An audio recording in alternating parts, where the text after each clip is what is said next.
All right, welcome aboard, everybody, here to the Sports Talk Nation. Yes, we are back here on Sports Talk Nation. Michael Cohen here with you. I know it's been a couple of weeks since the baseball season has started, but finally want to have a chance here to talk about what we have seen here through the first 2 weeks of the season. And from the Mets, if you're obviously here in New York, Mets feeling pretty good about themselves in spite of a few things. The Yankees not going so great, of course, right now with the worst record in the American League. We'll get to them in a minute.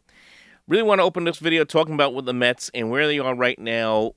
11 games into their season. It's been one of the weirdest seasons, at least the start anyway, that we have seen sometime from the Mets because they've been on again, off again, and really for no fault of their own. Obviously, with COVID-19 wiping away their series against the Washington Nationals to start the year, then they had rainouts against the Phillies, rainouts against the Marlins, and it's been hard to get games in. Of course, the snow out against the Colorado Rockies to start that series this past weekend. So it has been frustrating from that standpoint. But one thing that is for certain for the Mets, who stand here at 7-4, they are currently in first place in the NL East for that matter, is the fact that their pitching has been phenomenal, to say the least. And of course, when we talk about the pitching, it obviously starts with Jacob deGrom, who finally got a victory, much deserved, by the way. He should be 3-0. And we'll get into many of the reasons why he is not 3-0, obviously being the fact that this offense just does not get him any run support. But he has been nothing short of spectacular this year. ERA is at 0.45, 20 innings, 35 strikeouts, has struck out 14 batters in each of his last two starts, including 9 in a row against the Colorado Rockies just the other day on Saturday in the first game of that doubleheader. He's been fantastic. But then you have Marcus Stroman, who has been great as well. 3-0, a 0.90 ERA. And even though he's not racking up the strikeouts, he isn't putting anybody on base. Only 3 walks, only giving up 10 hits all year. He has been phenomenal as well. Now, keep in mind, as we all know, Stroman is a pending free agent. This is a 1-year deal he's with the Mets here this year. But he is certainly earning his keep. And for those who had questions, we all had some questions about whether he would be that number 2 guy behind deGrom. No question right now here in the early going of the season, he is the number 2 guy behind Jacob deGrom. And how about that play he made yesterday or Sunday rather, against the Rockies, where he has the ball go right behind his back. He's able to snare the baseball and throw a hopper to first base. Great job by Pete Alonso to get the ball for the out. But Stroman has been very good. Even Taijuan Walker has pitched very well in 2 starts. His ERA at 2.61. David Peterson, I know, remember, got roughed up his first start against the Phillies. Nice bounce-back performance by him last week against the Phillies, where he took a no-hitter into the 5th inning. Before that got broken up, he ended up giving up only a run on 3 hits. Of course, the home run by Juan Segura. That was it. So from the pitching standpoint, the starting pitching has been there. The thing, of course, that worries you with the Mets right now, and as is always going to be the case, we knew this going into the season, the bullpen's always going to make you nervous. I know Edwin Diaz has pitched okay. If you look at the statistics, 2 saves, the last 2 outings against the Rockies. Of course, that one the other day was a bit more of a save to James McCann with the throwout of Trevor Story at second base than anything else. But this bullpen makes you nervous. We also what happened at the start of the season in Philadelphia where the bullpen imploded. Trevor May has not pitched well. Aaron Loup has been up and down. So they have had issues in the pen. But the one thing that you can take that as a positive in this regard is this. We know and expect that the Mets are going to get some guys back. In the starting rotation, we know that Carlos Carrasco is a couple weeks away from coming back from the hamstring tear. They expect him back in early May, which is sooner than anyone thought he was going to come back just a few weeks ago. Noah Syndergaard, of course, is still a couple months away. He's coming back in June.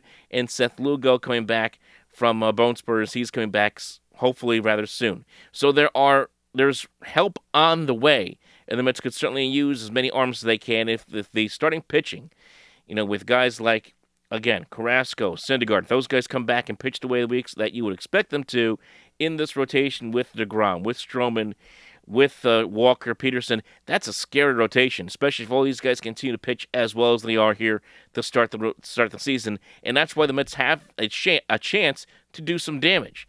Are they as good as, obviously, the Dodgers or the Padres or some of the better teams in the National League. Of course not, but this is a team that has certainly a chance.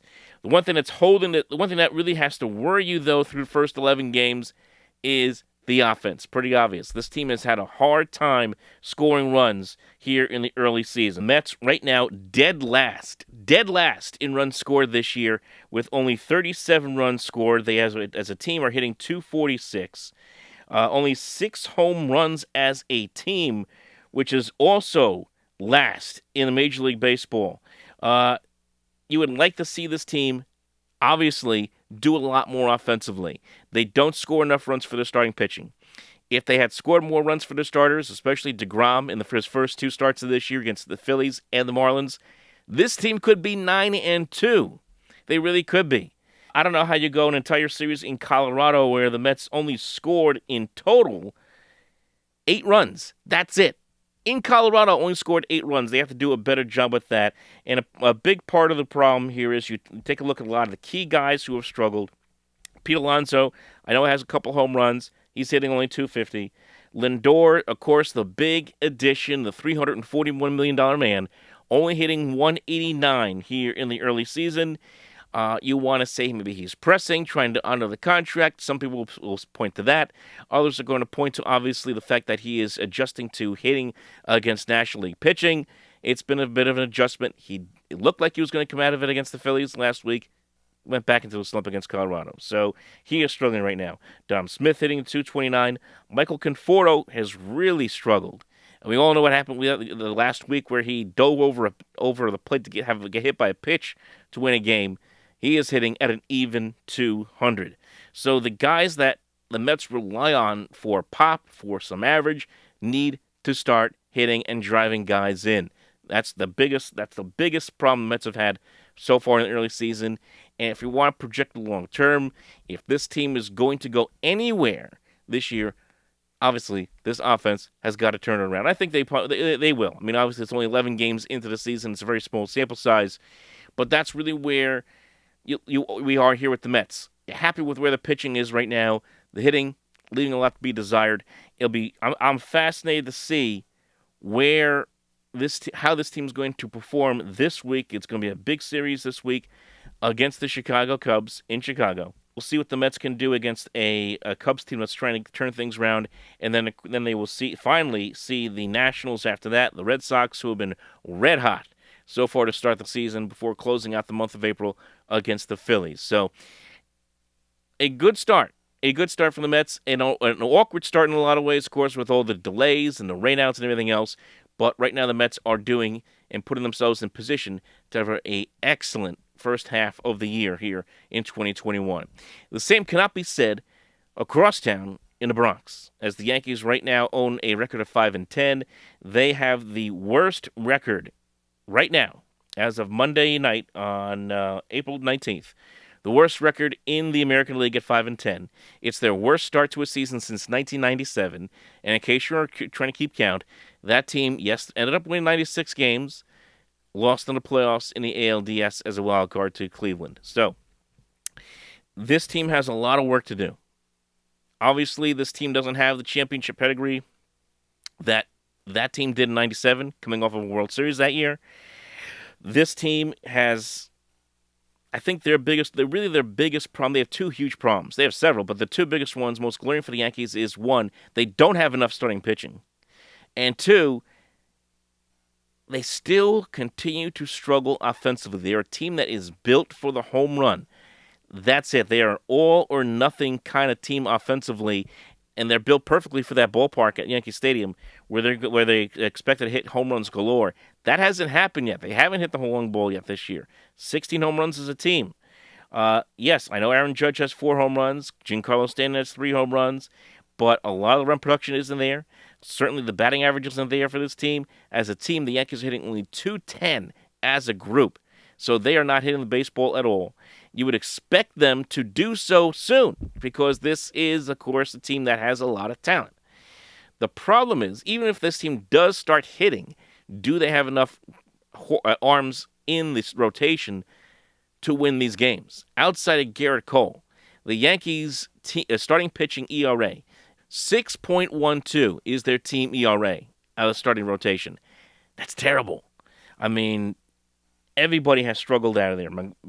Jordan Montgomery, he has given up 7 runs in what 10 innings. Talion has given up 700 runs in eight and a third innings. Domingo Germán, 700 runs in 7 innings pitched. They have not done well at all, this rotation, and it has to worry the Yankees, and certainly the Yankee fan for that matter, about whether this team can win games, win close games, and even high-scoring games when this team does, in fact, figure it out. And it also puts a lot of stress on this bullpen. I know a lot of people think the Yankees have the best bullpen in baseball, for that matter, but when you continue to have starters lead the game 4th, 5th inning, puts a lot of pressure on that pen to get outs and to keep this team in the ball game. So that eventually that dam is going to break at some point. So I know there's a lot of catcalls right now from a lot of Yankee fans. They want Boone gone, Aaron Boone gone. They want Brian Cashman gone. The statement put out by Brian Cashman today saying that he is going to basically stick with the plan. He's not going to blame anybody for this. I've got a lot of trust in the people we have. I've seen them work a lot of magic along the way. We are not reactive.